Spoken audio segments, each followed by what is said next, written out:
नमस्कार, मैं आशा बेग आप सबका तहे दिल से स्वागत करती हूँ। दिल की कलम से एहसासों की इस कड़ी में मैं आपको सुना रही हूँ मेरी कहानी तेरी मेरी दोस्ती। बच्चों की फेवरेट आशु टीचर के क्लास में आते ही सारे बच्चों ने एक साथ खड़े होकर गुड मॉर्निंग विश किया। टीचर ने भी बच्चों की गुड मॉर्निंग का जवाब देकर हाथ के इशारे से उन्हें बैठने को कहा। पूरी क्लास में पिन ड्रॉप साइलेंस था।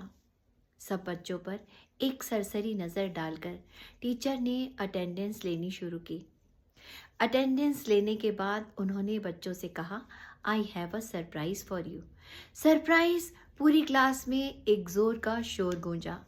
टीचर ने फिर हाथ के इशारे से उन्हें चुप रहने का आदेश दिया। क्लास कैप्टन शालू ने खड़े होकर टीचर से पूछा, what is the surprise teacher? We are eager to no.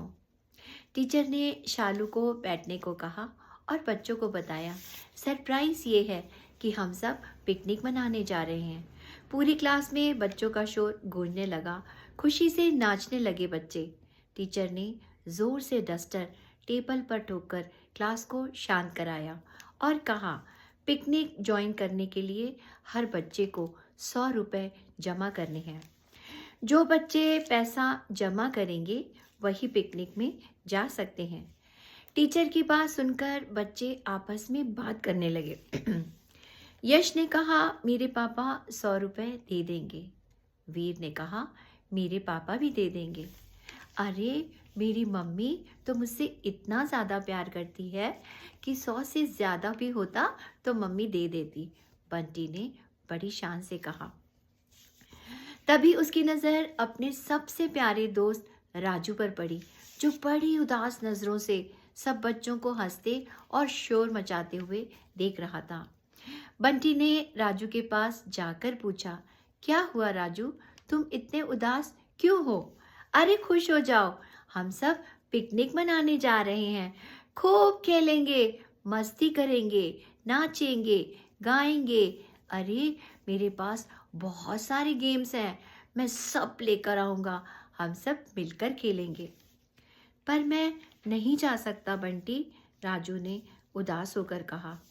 Raju की बात सुनकर अब बंटी भी उदास हो गया। उसका सबसे प्यारा दोस्त उसके साथ पिकनिक में नहीं जा रहा। उसने राजू से पूछा, राजू, तुम पिकनिक में क्यों नहीं जा रहे हो? राजू ने उदास होकर कहा, मेरी मम्मी के पास इतने पैसे नहीं हैं। बंटी हैरान था। उसे समझ नहीं आ रहा था कि राजू की मम्मी के पास पैसे क्यों नहीं हैं। उसकी मम्मी का पर्स तो नोटों से भरा रहता है। उसने राजू से फिर कहा, अच्छा, तो तुम अपने पापा से पैसे ले लो। अब राजू की आंखों में आंसू आ गए। उसने रोते हुए कहा, मेरे पापा नहीं हैं। 2 साल पहले उनकी रोड एक्सीडेंट में डेथ हो गई थी। मेरी मम्मी दूसरों के घरों में खाना बनाने का काम करती है और बहुत मुश्किल से मुझे पढ़ा रही है। वो सारा दिन काम करके घर और मेरी ज़रूरतें पूरा करती है। पापा थे तो कोई परेशानी नहीं थी। माँ नहीं चाहती थी कि मुझे इस स्कूल से निकाले, इसलिए वो बहुत मेहनत करती है कि मैं अच्छे स्कूल में पढ़ सकूं। मैं सिर्फ पिकनिक में जाने की खुशी के लिए उनसे 100 रुपये नहीं मांग सकता। अब बंटी बहुत उदास हो गया अपने दोस्त की बात सुनकर। तभी घंटी बजी और बच्चे अपना बैग उठाकर घर जाने लगे। बंटी भी घर पहुंचा। उसकी मम्मी ने डायरी में पिकनिक का नोटिस देखकर खुश होकर कहा, अरे वाह, मेरा बेटा पिकनिक में जाने वाला है। पर बंटी ने कोई खुशी जाहिर नहीं की। मम्मी ने पूछा, क्या हुआ, तुम खुश नहीं हो पिकनिक की न्यूज़ से? खुश तो था, पर अब मेरा मन नहीं कर रहा। मन नहीं कर रहा? क्यों? क्या हुआ? किसी ने कुछ बोल दिया या किसी से लड़ाई हो गई? नहीं मम्मा, ऐसी कोई बात नहीं। अगर ऐसी कोई बात नहीं बेटा, तो फिर तुम पिकनिक क्यों नहीं जाना चाहते? बंटी ने सारी बातें अपनी मम्मी को बताई। अपने बेटे का उसके दोस्त के प्रति इतना प्यार और लगाव देखकर उनको बहुत खुशी हुई। अपने बेटे को गले लगाकर कहा, तुम्हारा दोस्त राजू भी तुम्हारे साथ पिकनिक पर जरूर जाएगा। बंटी ये सुनकर खुशी से झूम उठा, मगर फिर उदास होकर बोला, कैसे? उसके पास तो पैसे ही नहीं है। बंटी की मम्मी ने 100-100 के 2 नोट उसके हाथ में रखते हुए कहा, ऐसे कल तुम अपने साथ राजू के पैसे भी टीचर को दे देना। बंटी की खुशी का ठिकाना नहीं था। अपने बेटे के चेहरे पर खुशी देखकर उसकी मम्मी बहुत खुश हुई। प्यार से उसका माथा चूमकर कहा, मैं तुम्हारे दोस्तों के लिए केक और पिज्ज़ा भी बना दूंगी। बंटी की खुशी बढ़ती जा रही थी। वो बेसब्री से इंतज़ार कर रहा था कि कब सुबह हो और वो स्कूल पहुंचकर राजू को ये खुशखबरी दे। सुबह स्कूल पहुंचकर उसने राजू को गले लगाकर कहा, राजू तू हमारे साथ पिकनिक पर चल रहा है। राजू कुछ समझ नहीं पा रहा था। बंटी ने 100 का नोट उसके हाथ पर रखकर कहा, ये देख, हो गया ना तेरा काम। मेरी मम्मी ने तुम्हारे लिए दिए हैं और कहा है कि तुम्हारा सबसे प्यारा दोस्त भी तुम्हारे साथ जाएगा। राजू बंटी का उसके प्रति इतना स्नेह देखकर भावुक हो गया और उससे लिपटकर रोने लगा। रोते रोते उसने कहा, बंटी मैं ये पैसे नहीं ले सकता, इससे मेरी माँ के स्वाभिमान को ठेस पहुँचेगी। उन्हें दुख होगा कि वो अपनी बेटी की खुशी पूरी नहीं कर पा रही और मैं ऐसा कभी नहीं करूँगा जिससे उनको दुख पहुँचे। मैं अपनी माँ को कोई ठेस नहीं पहुँचाना चाहता। बंटी मुझे लगता है काश मैं बड़ा होता तो माँ को इतना काम कभी नहीं करने देता। मैं ये पैसे नहीं ले सकता। और उसने 100 का नोट बंटी को वापस कर दिया। बंटी ने बहुत समझाने और मनाने की कोशिश की, मगर राजू नहीं माना। स्कूल से वापस आकर बंटी बहुत चुप था। माँ ने पूछा, क्या हुआ बेटा, अब तू क्यों उदास है?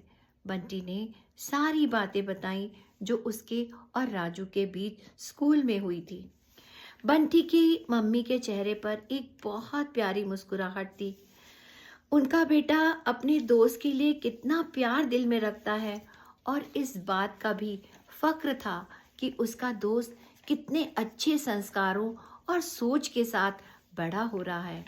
माँ ने बंटी से पूछा, क्या तुम राजू का घर जानते हो? बंटी ने हैरानी से माँ की तरफ देखा और कहा, मुझे पता तो है मॉम, पर मैं कभी उसके घर नहीं गया।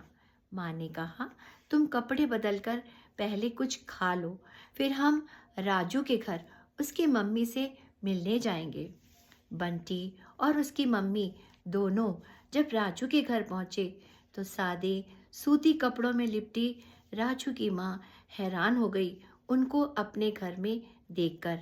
राजू ने बड़े प्यार से अपने दोस्त बंटी का परिचय करवाया अपनी माँ से।